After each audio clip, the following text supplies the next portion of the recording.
All right, well, let's go for two. You just scored. What are you going to do? Let's go for two. The two-point conversion on a Jarvez Hall radio show on ESPN Radio 1080 The Fan, the 1080thefan.com. With the Super Bowl coming up, people often ask me, being a former Division I football player, what was the biggest game that you're a part of? Was it the Fiesta Bowl? Was it one of the Civil Wars? No, it was the season finale of my 8th grade football team. We were playing the biggest, baddest team on the block, which was Jefferson.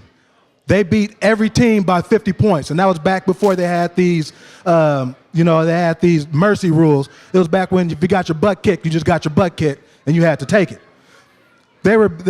Only one team scored one touchdown the entire year, but we were confident. We were Whitaker. We were the neighborhood team.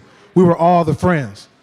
We went and talked smack. We would go to the Jefferson High School games to talk smack to the Pop Warner team and say, we're going to beat you, we're going to beat you. And then came game time. Under the lights, Walker Stadium. You could smell it in the air. We were going to get them. I even went and bought face paint. My jersey didn't fit. I even had paint on my stomach. I was so excited for this game. I went out there and played one of the best games of my life. 2 sacks, 3 tackles for losses, 9 solo tackles. We played our best game of the year. It was epic. Now, granted, we got spanked 61-13, but it was the greatest game I was ever a part of.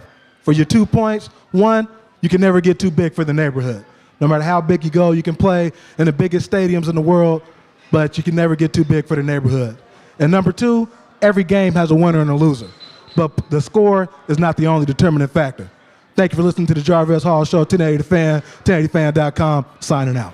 All right. Nice job, Jarvez. Let's go to the program director here, Jeff Austin. One of the kind of the unsung skills to have is the ability to tell stories. Suk does it very well. How'd Jarvez do? Yeah, no, great storytelling. And I loved your enthusiasm. You kept me interested the whole time. That's really important. One thing when you're telling stories is to try to figure a way that you're going to bring it around and relate it to everybody else in the audience. Yeah, some guys played, some guys didn't. So we can buy into that, but you want to make sure that central theme gets across. This is why I think this relates to you. You could talk about this around your kitchen table at home just as easily as listening to me talk about it on the radio. But great job with the enthusiasm, and I love that you worked a few formatics in there too. You know, you knew 1080thefan.com, and you're working it in there like a radio show. A lot of times when you have to do this, the mathematics of the job, which is not glamorous, get in there too, and you have to be able to work that in with a topic. You did that. Great job.